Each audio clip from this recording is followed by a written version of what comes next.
potato and carrot soup, an easy and delicious recipe for cold days. To start, I'm going to add a generous drizzle of olive oil to my pot. Here I have 2 finely chopped garlic cloves and 1 chopped onion. Now I'll saute everything until it releases an amazing aroma and gives the soup a special flavor. Then I add a seeded tomato, which will bring a fresh touch and a delicious taste. Now add a vegetable bouillon cube to enhance the flavor even more. Using a spatula, I crumble it so that it dissolves completely. Now I add 2 sliced carrots. I also add 3 medium-sized potatoes, already washed and peeled, which will add creaminess and balance to the soup's flavor. Potatoes are key to achieving a smooth and thick texture. I lightly saute all the ingredients to intensify their flavors before adding the water.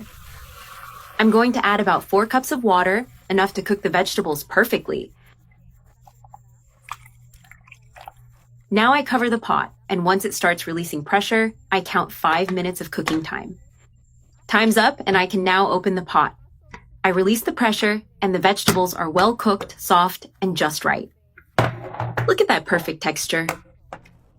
Now I'll transfer everything to the blender to blend it all into a smooth and homogeneous soup. I add all the cooking broth along with the vegetables to ensure a creamy consistency. I've placed everything in the blender. Now I close the lid tightly and blend until smooth.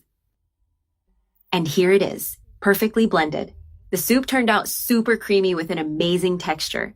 Now I remove the blender and pour the soup back into the pot to finish the preparation.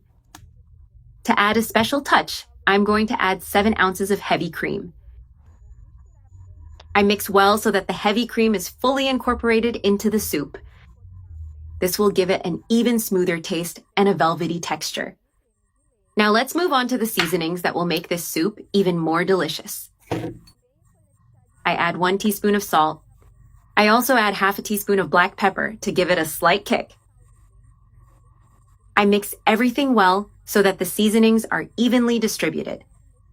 These flavors combine perfectly and make the soup irresistible.